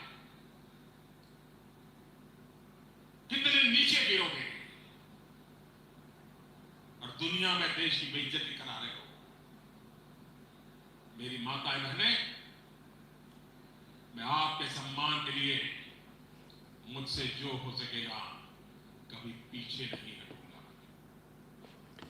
तो भैया मोदी जी ने भी मुद्दा उठा लिया, और मुद्दा उठना ही था क्योंकि बड़ा मुद्दा था, और मोदी जी ऐसे मुद्दे छोड़ते नहीं। तरीके से नीतीश कुमार जी को रगड़ दिया, बहुत आवश्यक है, क्योंकि जो काम किया है उन्होंने वो अक्षम्य अपराध है मेरी नज़र में। सिटिंग सीएम की भाषा ये ऐसी कभी नहीं हो सकती। पूरे देश का मजाक उड़ा, इसमें कोई दो राय नहीं। डब होकर वीडियो पूरी दुनिया में चल रहे हैं, बदतमीजी और बेइंतहाई, और वो हंस हंस के मुस्कुरा के गालों पे लाली आ रही थी, पेट पे हाथ फेर फेर के अपने। जेस्चर्स भी बहुत गंदे थे भाई, बहुत गंदे, है ना। देशमुख साहब कहते हैं घमंडिया गठबंधन की सोच नीतीश की सोच से मिलती है, इसलिए वो विरोध करने नहीं आया। ये ही इनका असली चेहरा है, जो जनता समझ ले तो भारत का भला होगा। देशमुख साहब, जनता समझ रही है, ऐसा नहीं है नहीं समझ रही है। जनता समझ रही है, और धीरे धीरे करके जनता को सब समझ में भी आ रहा है क्या सही क्या गलत है। बहुत क्लियर है। नवीन जी कहते हैं मोदी जी सितारों के आगे जहाँ है की बात कर रहे हैं, और नीतीश बाबू दूसरी दुनिया के बारे में सोच रहे हैं। उनको तो पता ही नहीं नीतीश जी को, खेल ही ख़त्म है। क्या बोलते हैं क्या करते हैं भगवान ही मालिक है उनका। खैर, तो बात बिहार की हो रही थी। बिहार से एक वीडियो आया, भक्त अंधभक्त लोग कहते हैं, कौन है साहब? नटवर यादव साहब हैं। लालू यादव हमारे बुरा है और उनकी चरण की पानी हमने गमला में धोया था पैर, वो पानी रखले हैं, घट जाता है तो उसमें गंगा जल थोड़ा मिला देते हैं। हेमोपैथिक लेखा बाल बच्चा पीते हैं, हमारा बाल बच्चा की कोई तबीयत खराब नहीं होती। मतलब लालू यादव का चरण आप धोए थे और वो पानी आपके घर के बच्चे पीते हैं। हम लोग पूरे सभा के रूप में 5 बजे हेमोपैथिक की तरह 5 बूंद पीना है। उन्हीं के नाम लेके दुनिया, हम किसी देवता दरन को नहीं मानते हैं। जो हमारी पुतोह का भी डिलीवरी हुआ है, जो हमारी पुतोह का भी दुनिया, हम किसी देवता दरन को नहीं मानते हैं। हम किसी देवता दरन को नहीं मानते हैं। जो हमारी पुतोह का भी डिलीवरी हुआ है, हम लोग किसी देव देवता को नहीं माने। कहे हे लालू परिवार, अब तो थोड़ा बिछड़ल है, हम आपके भी भाई, आप मालिक हैं, हमारा पोता जन्म हुए पोता जन्म लिया है और नॉर्मल में हॉस्पिटल में हो गया है कोई। मतलब आपके भगवान लालू यादव हमारी केसरी बाबू, तेज बाबू, मीशा फुआ, रोहिणी फुआ, दादी, दादा। हाँ।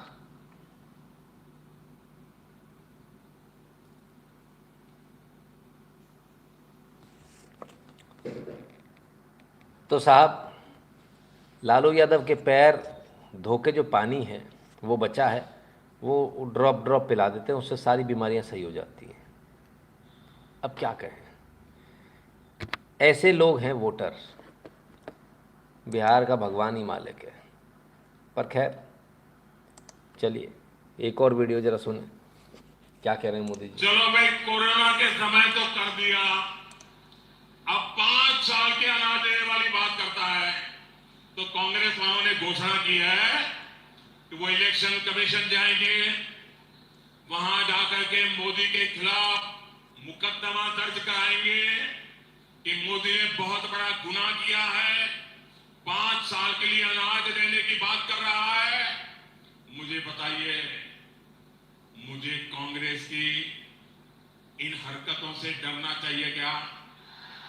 क्या मुझे मेरे निश्चय को बदलना चाहिए क्या मुझे गरीबों की सेवा करने से अपने आप को रोकना चाहिए क्या कांग्रेस की हरकतों को उससे मैं झुकना चाहिए क्या मुझे? मैं कांग्रेस वालों को कह देना चाहता हूं, आप अगर मुझे रोकना चाहते हो, दुनिया की जो भी अदालत में जाना है चले जाइए, मैं तो जनता की अदालत में खड़े होकर के जाना। अब मैं मेरे संकल्प से पीछे नहीं हटूंगा। दिसंबर के बाद ये योजना चालू रहे, इसके लिए मुझे जो करना पड़ेगा मैं आपको गारंटी देता हूं, मैं पूरा करके रहूंगा। साथियों, गुना सहित देश के छोटे मोटे शहरों में हमारे मिडिल क्लास परिवारों के लिए भी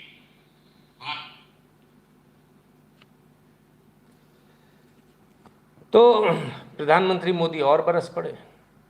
मध्य प्रदेश के गुना में थे, कितना गरीबों को 5 साल का राशन बढ़ाया, उसको लेकर कांग्रेस पहुंच गई मुकदमा दर्ज कराने कि प्रधानमंत्री मोदी पर मुकदमा दर्ज होना चाहिए। आचार संहिता का उल्लंघन है उनका कहना है। लेकिन आचार संहिता का उल्लंघन इसलिए नहीं होगा क्योंकि योजना पहले से चल रही है। दूसरी बात, योजना अभी ख़त्म बीच में नहीं हो रही, यहाँ से नहीं चालू किया जा रहा, चुनाव के बाद इसको चालू किया जाएगा, है ना, बढ़ाया जाएगा 5 साल के लिए, ठीक है। तो अभी नहीं बढ़ रहा है, तो मुझे नहीं लगता कि इसमें कहीं कोई आचार संहिता का उल्लंघन या इस प्रकार की कोई बात है। बहरहाल कांग्रेस पहुंची है, मोदी जी को और मौका दे दिया, मोदी जी और चिल्ला रहे हैं।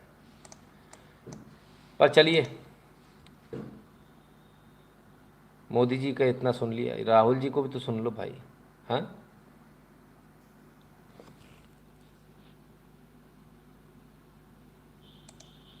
बजट में से अगर 100 रुपए का निर्णय लिया जाता है तो आदिवासी कितना निर्णय लेते हैं?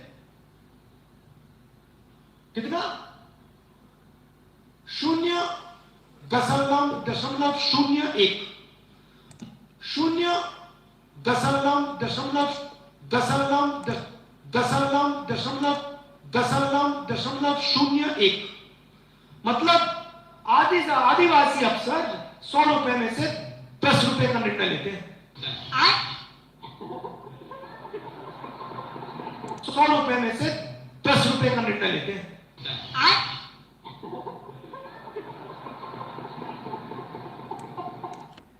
गजब है भाई। 0.01% कैसे 10% हो गया सर, हमको समझ में नहीं आया। 10 रुपये का निर्णय बता दिया फिर। पर ये भी अपने आप में ज़रूरी है, राजनीति में थोड़ा हंसते बोलते रहना ज़रूरी है। कमाल है।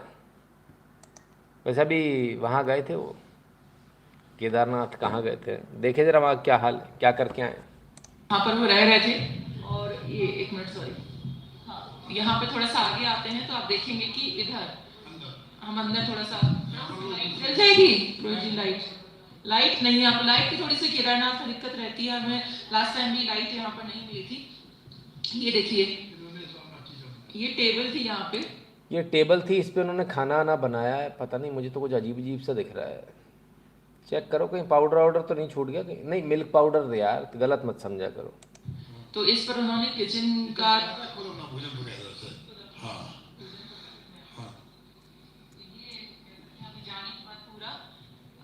ऐसा हो गया, मैसी सा हो गया कह सकते हैं।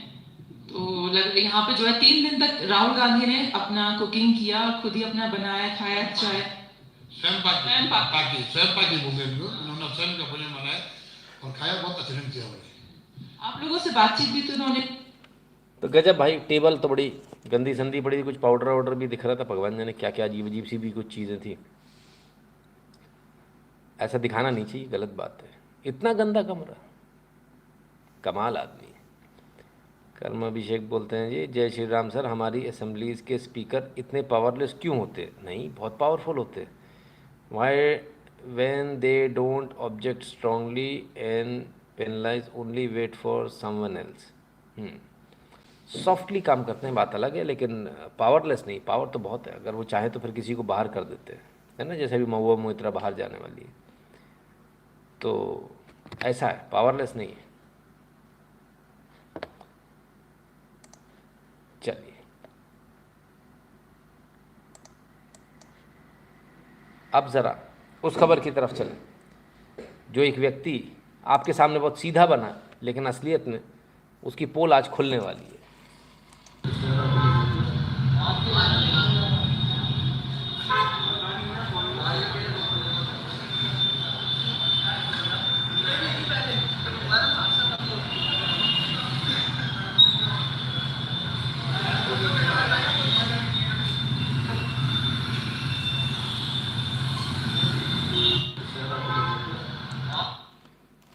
क्या मैटर हो गया भाई? ये इतना खून वून कैसे निकल रहा? लगता है वो एक्सीडेंट हो गया। एक्सीडेंट नहीं हो गया सर, बाकायदा पिटवाया गया। किसने पिटवाया वो भी देख लीजिए। नाम है आपका और क्या घटना हुई है आपके साथ? मेरा नाम डॉक्टर पल्लव वाजपेयी है। पुलिस की गाड़ी आई, उसने हाथ दिया ओवरटेक करने के लिए, तो मैंने उसको रास्ता जाने दिया। जब मैं पीछे आया तो उसके पीछे एक और गाड़ी थी काले कलर की, तो वो बहस करने लगा, आपको गाड़ी चलानी नहीं आती। यहाँ पे गाड़ी रोक दी, पीछे मैंने गाड़ी रोकी, फिर मुझसे बहस करता रहा, फिर उसने मुझे से हाथापाई की, गाली रोक। कितना समय हो गया आपको, कितनी देर पहले जो है ये घटना हुई है? इंसिडेंट हुई है आई थिंक आधा घंटा हुआ। अच्छा, पुलिस को सूचना दी है आपने इसके बारे में? 112 पे मैंने कॉल किया था। कितनी देर पहले? 10 मिनट पहले। आए हो? नहीं, कोई नहीं आया। अभी तक कोई नहीं। मेरे साथ मारा हाथ पे, कुछ पुलिस के में कोई नहीं था। ओहो, कुमार विश्वास जी का मैटर है। इनको पीटा गया, ये पल्लव वाजपेयी जी डॉक्टर साहब हैं। कहते आज अलीगढ़ जाते समय वसुंधरा स्थित, मुझे तो ब्लॉक कर रखा था, मुझे मालूम नहीं, स्थित घर से जब निकला तो हिंडन तट पर किसी कार चालक के साथ चल रहे सुरक्षा कर्मियों की कार दोनों ओर से कार टक्कर से हमला करने की कोशिश की। जब नीचे उतरकर सुरक्षा कर्मियों ने उस व्यक्ति को पूछताछ के लिए रोका तो उसने न केवल यूपी पुलिस के सिपाही अपितु केंद्रीय सुरक्षा बल सुरक्षा कर्मियों पर भी हमला किया। पुलिस को रिपोर्ट दे दी है, कारण पता नहीं चल पाया। ईश्वर सबको सुरक्षित रखे, सबको शुभकामनाएं, आभार। कुमार विश्वास, अच्छा ठीक है, हमको तो ब्लॉक ही कर रखा था, हमें तो पता ही नहीं चलता क्या ट्वीट किया क्या नहीं किया। तो इनका ये ट्वीट है, चलो अच्छी बात है। पुलिस का क्या कहना जरा उसको भी देख लें, सुने। आज लगभग 2:45 बजे डॉक्टर कुमार विश्वास जी द्वारा ट्वीट के माध्यम से और इंदिरापुरम पुलिस को कॉल के माध्यम से यह अवगत कराया गया कि अलीगढ़ जाते समय हिंडन नदी के पास बने फ्लाईओवर के नीचे एक अज्ञात व्यक्ति द्वारा उनके कार में टक्कर मारी गई और उनके साथ चल रहे सीआरपीएफ के सुरक्षा कर्मियों के ऊपर हमला किया गया। इसी के साथ साथ लगभग 3 बजे थाना इंदिरापुरम पर एक व्यक्ति आते हैं जो अपना नाम पल्लव वाजपेयी बताते हैं और वो बताते हैं कि हॉस्पिटल से घर जाते समय सेम स्पॉट पे उनके साथ प्राइवेट सुरक्षा कर्मियों द्वारा कार ओवरटेक करने को लेकर मारपीट की गई है। पुलिस द्वारा दोनों घटनाओं का संज्ञान लेते हुए जब जांच की गई तो वह अज्ञात व्यक्ति की पहचान डॉक्टर पल्लव वाजपेयी के रूप में हुई है। इस पूरी घटना का संज्ञान लेते हुए इंदिरापुरम पुलिस ने जांच शुरू की है। जल्द ही जांच के आधार पर आगे की वैधानिक कार्रवाई की जाएगी। दोनों की बातें कॉन्ट्राडिक्टरी है, तो जांच हो रही साहब, जांच के बाद कार्रवाई होगी। अच्छा ठीक है, अच्छी बात हो भी सकता है, पर पहले जरा देखें तो सही।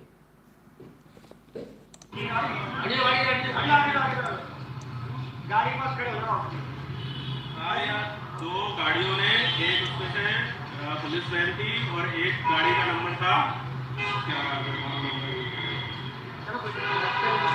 किया कार्निवल थी, नंबर मेरे पास नोटेड है।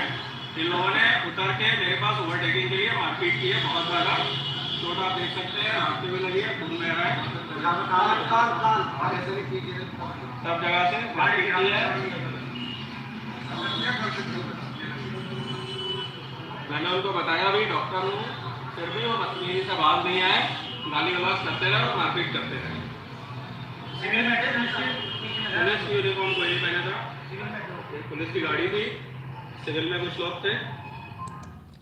तो साहब डॉक्टर साहब ने बताया, मैं डॉक्टर, उसके बाद भी इनके साथ मारपीट करी, क्यों करी, किस लिए करी? उनका कहना है इन्होंने मारपीट करी। अगर इन्होंने करी होगी तो उनको चोट आई होगी, अगर उन्होंने करी है तो इनको चोट आई है, जो सामने दिख रही है। पहले ज़रा देखें, ये वो वीडियो भी आ गया जहाँ गाड़ी से उतार के इनको घसीट के झाड़ियों में ले गए थे, जहाँ मारा पीटा है। सोचिए, इतने सारे लोग, एक आदमी, क्या ये मार सकता है किसी को? मामला गाड़ी ओवरटेकिंग का है, मामला रंगदारी का है, मामला ईगो का है, बस इतनी सी बात है। तो खैर, कुमार विश्वास जो हैं, इन्होंने कहा कुछ और, मामला निकला कुछ और। कुमार विश्वास बहुत एक समझदार व्यक्ति हैं। पहले आम आदमी पार्टी में थे, तब उन्होंने लोगों को बेवकूफ़ बनाया, आम आदमी पार्टी छोड़ी तब बेवकूफ़ बनाया, अब आजकल आपको फिर से बेवकूफ़ बना रहे हैं राम की बात करके। तो अब आपको समझ में आया कि एंटी आप कैसे हो गए हो, अरविंद केजरीवाल के खिलाफ मोर्चा कैसे खोल दिया, तमाम सारी चीज़ें कैसे हुई। क्योंकि सुनने वाले श्रोता कौन है? वो तो इधर वाले हैं, वो केजरीवाल को पसंद नहीं करते तो केजरीवाल को भी दो गाली दे दो, सुनने वाले श्रोता मिल जाएंगे, अपना धंधा चमकता रहेगा, और अपने अपने राम कभी चला दो कभी कुछ चला दो, तो ये कहानी चलती रहेगी। यानी दुकानदारी चलती रहेगी। तो बहुत स्मार्ट है वो। बहुत सारे लोगों को लग रहा होगा कि वो तो घर वापसी हो गई, फलाना हो गया, ठिकाना हो गया। गलतफहमी में आप सब, ऐसा कुछ भी नहीं है। ही इज़ वेरी स्मार्ट, बस दैट्स इट, इतना याद रखिए। खैर, तो खबरें कुछ और भी हैं, लेकिन उसको कल लेंगे, आज के लिए इतना काफ़ी है। तो मित्रों, ये था आज का लाइव। उम्मीद करते हैं आपने आज का लाइव एंजॉय किया होगा। आपने अपना कीमती समय दिया, इसके लिए बहुत बहुत धन्यवाद। कल फिर मिलेंगे, बहुत सारी न्यूज़, बहुत सारे एनालिसिस। तब तक के लिए स्वस्थ रहिए, मस्त रहिए, अपना खूब सारा ख्याल रखिए, भगवान की कृपा आप सब पर बनी रहे। एक और इन्फॉर्मेशन है आप लोगों के लिए, कल भी कोशिश करेंगे थोड़ा जल्दी आने की, जैसा आज थोड़ा जल्दी किया ना, कल का भी ऐसे ही प्रयास रहेगा, थोड़ा जल्दी आकर और थोड़ा जल्दी लाइव को कंप्लीट करने का, राइट। तो राम राम सभी को।